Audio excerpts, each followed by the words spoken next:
Okay, so this is my immediate out-of-theater reaction to Spider-Man Brand New Day. I gotta be completely honest. That was pretty good.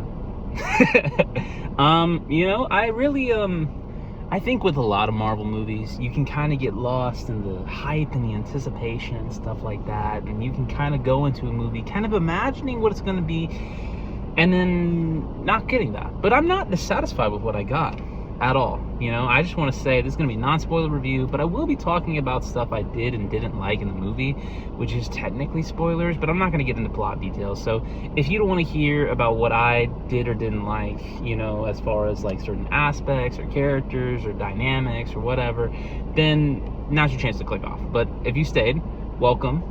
My name's AM. I'm an artist, creator, singer, songwriter, and occasionally I get on my phone and I rant about movies. And this seems like a very important movie to do so, because currently, as of right now, I think it is destined to be the highest grossing movie of this year.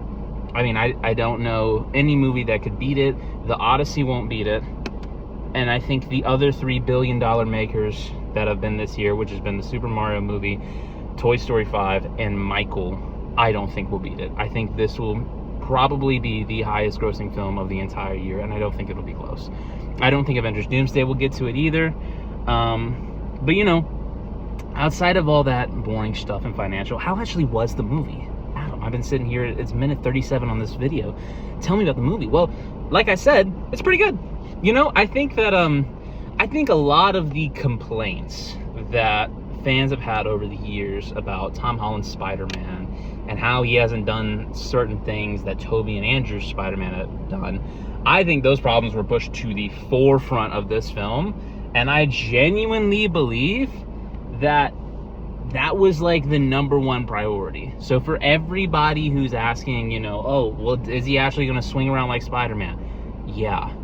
Oh, well, is he going to, be like broke and poor and be living like on his own? Yeah. I actually don't know how he makes income in this film. It's not really addressed. It's not really an important thing. I imagine he probably, I don't know, gets donations or whatever from being Spider-Man, or maybe he has a side gig somewhere. The only thing he does as far as financially in this film is he buys flowers, and I assume he pays his rent. So, he's living in a pretty terrible place to live. So I don't think that that's gonna, sorry, my brightness just went crazy. I don't think that that's gonna make a big difference, as far as that aspect. That wasn't really explored, but I wasn't looking for that explored. I wanted to see Spider-Man swing around. I wanted to see him, go and do crazy shit, and I wanted to see him, hang out with Frank Castle and the Hulk and all this stuff, and I got that. I think the weakest elements of this film are entirely on the side characters. I think that Tom Holland is brilliant, as he always is as Spider-Man, and he really has this character down pretty well. And, on the topic of side characters that I didn't like, their inclusion, I think that Sadie Sink's character, which, again, I'm not going to spoil who that is, but I think that once it's her character is in the movie and there's stuff going on with her character, it kind of becomes a little bit of a different movie to me. It kind of becomes less of a Spider-Man movie and more of all right, we're going to set this character up kind of movie. And, that's fine. But I just don't, it just seems like a weird, choice. I don't know. I really wish he had an actual, kind of villain in this movie. Because he does in Sadie Sink's character and in another character, which again I won't spoil. But I think this film can kind of be attributed more to like James Gunn's Superman last year. It's doing all the things right? It's got the costume, it's got the essence of Spider-Man, it's got the internal struggle, and talking about character dynamics I loved. I thought I'd be tired of Ned, MJ, and Spider-Man. I'm not. I will literally do another 2 movies with them in it. It is such a fun dynamic to watch Zendaya and Tom and everybody who's from the cat. There are people that showed up in this film I did not expect to show up, or just people that are from the other trilogy, and it put a huge smile on my face. genuinely, like, I could go seeing MJ, Spider-Man, and Ned in like another 2 movies for sure. As long as it's new and they're encountering new things, then I'm really all for it. And I loved those dynamics. I wish those dynamics were pushed a little bit more. I honestly, there's a couple scenes in Spider-Man Brand New Day where I was like, man, I wish this was like the whole movie. Like, I wish there was less of like, oh, and here's the Hulk. Oh, and let's remind them we're in the MCU. Okay, tell us a story about the Avengers and put it on the screen. Yeah, let's do it. Let's do that. Okay, like, I really, you know, it's still very much a Spider-Man film in the MCU, but I think that this is as close to like an authentic like Raimi or the Amazing Spider-Man movie as you're gonna get with Tom Holland's Spider-Man. I don't know. I say that hesitantly because I think they can't beat it. I really do think. I think the Hulk is unnecessary in this film. I don't think he needs to be in this film at all.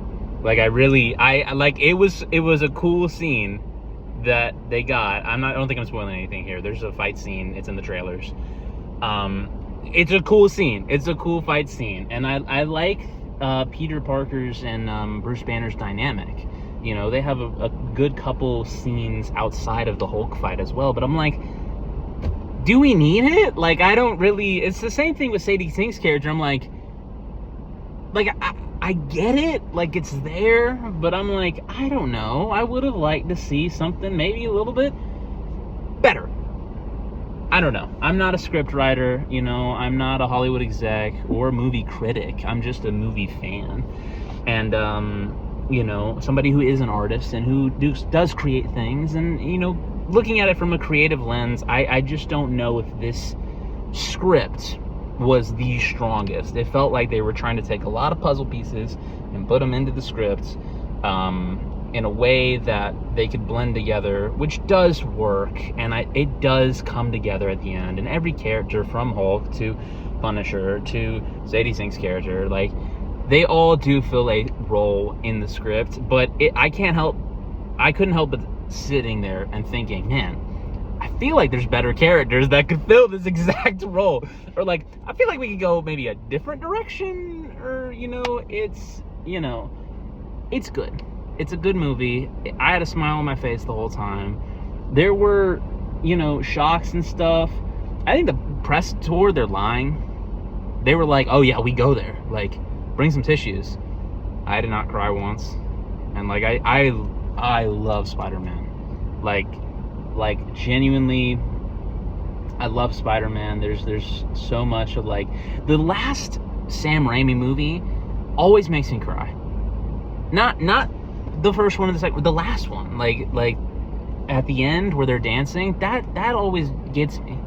You know, so it's not like I don't care about this character, but I'm like, you know, you're showing me sad stuff. Okay, it's Spider-Man. I'm kind of expecting there to be sad stuff. Like, there's nothing that genuinely brought, like, a tear to my eye. And maybe that's just because I'm a heartless bastard. But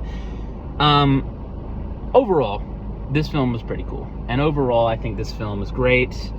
I'd give it like an 8 out of 10, 9 out of 10. You know, I think if you are itching for Spider-Man of the MCU to not be Iron Boy Jr., then you love this film. I think this will be the best film of, like, your entire life. The post-credit scene, too, got me a little excited for Doomsday, which was cool.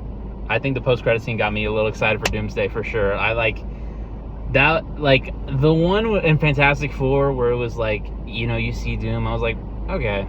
You know, I was like, I didn't really know how I was gonna... But this post-credit scene, it's just something little. It's just a little thing. And I'm like, oh, that's pretty fun. You know, and I genuinely, I'm so excited for Doomsday now that I have seen this, because it's very clear that even if they don't have all of the parts of the script, or they're trying to put something into here, it's very clear that this film they took their time with, and I think they've been taking their time with Doomsday. I don't know. I know it's a completely different studio, it's a completely different team and all this stuff, but like, this movie gave me hope. This movie made me feel good. Overall, good movie. Favorite Spider-Man? Definitely not. But that's because it's going up against the likes of Spider-Man 1, Spider-Man 2 from Sam Raimi, as well as Homecoming for me, and No Way Home. And I think those 4 Spider-Man movies, top notch. So, yeah, 8 or 9 out of 10. Go see it. It's a good time. It's a good watch. I'm like over 10 minutes now. But yeah. Thanks, Tom Holland and everybody, for making a great film. I had a great Thursday morning watching this. And yeah, y'all have a fantastic rest of your day. Goodbye.